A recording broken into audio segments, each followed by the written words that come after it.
Bonjour, c'est Myrtille et bienvenue dans mon grenier. Je vous emmène dans mon atelier pour faire un clin d'œil au théâtre traditionnel japonais avec un porte-clés raton laveur kabuki fabriqué à partir d'un dessin imaginé par mes soins. Et si ce porte-clés vous plaît, cliquez sur le lien dans la description pour le commander. J'ai commencé par découper un bout de papier sulfurisé à la taille que je voulais pour faire mon porte-clés. C'est un peu compliqué de modeler sans gabarit. Après on peut se retrouver avec un porte-clés trop petit ou trop grand, c'est pas très pratique. J'ai donc ensuite dessiné mon raton laveur sur le papier, mais comme le crayon à papier allait se transférer sur l'argile, il a fallu que je pense à le dessiner à l'envers pour ensuite pouvoir retourner le papier et sculpter sur l'envers du papier.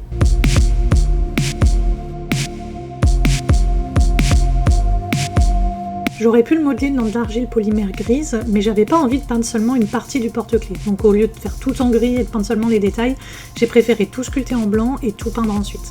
Sinon la texture du porte-clés aurait pas été la même partout.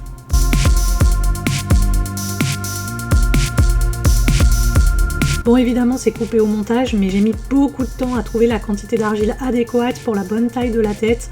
Idem pour la queue. À chaque fois, j'en prenais trop. Une fois que j'avais fini par modeler la forme correctement, c'était beaucoup trop gros par rapport aux besoins. Donc, je m'y suis reprise vraiment beaucoup de fois pour trouver la bonne quantité d'argile pour la bonne dimension.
Voilà, le raton laveur est terminé, maintenant place au détail fun, c'est-à-dire le masque et l'éventail.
moment de fixer l'attache du porte-clés, j'avais peur de déformer la sculpture, donc d'abord je l'ai pré-cuite en faisant un petit creux au sommet de la tête pour ensuite rajouter de l'argile par-dessus pour fixer l'anneau.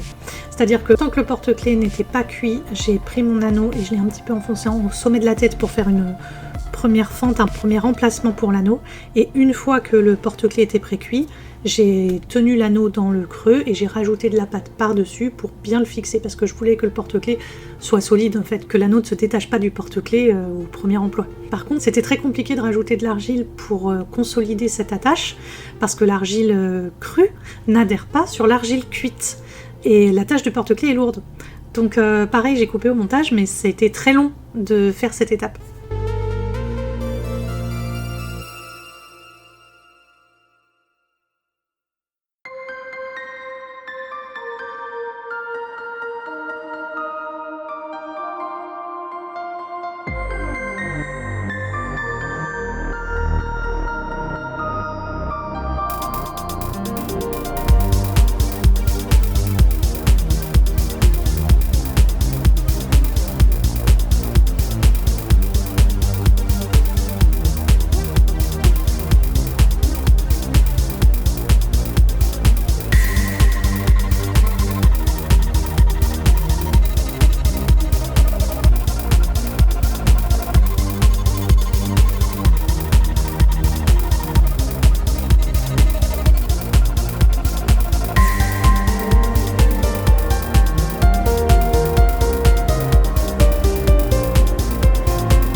Également coupé au montage pour pas que vous vous ennuyiez, mais la peinture en réalité a nécessité 2 couches et ensuite après les 2 couches j'ai pu m'amuser à prendre plaisir à peindre tous les détails finaux.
Concernant le masque, j'ai pris modèle de véritables masques de kabuki, donc le théâtre traditionnel japonais. Je vous mets pas les modèles, vous pouvez taper ça sur internet. Et je me suis inspirée de plusieurs différents, j'ai fait un petit mix.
J'ai oublié de filmer la fin, mais ensuite le porte-clés est verni pour le protéger, que vous puissiez l'utiliser sans qu'il s'abîme.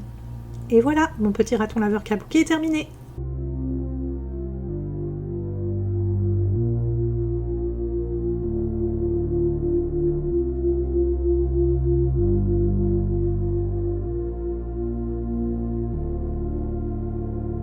Si vous voulez soutenir mon travail gratuitement, abonnez-vous et partagez sur Facebook, Instagram et YouTube.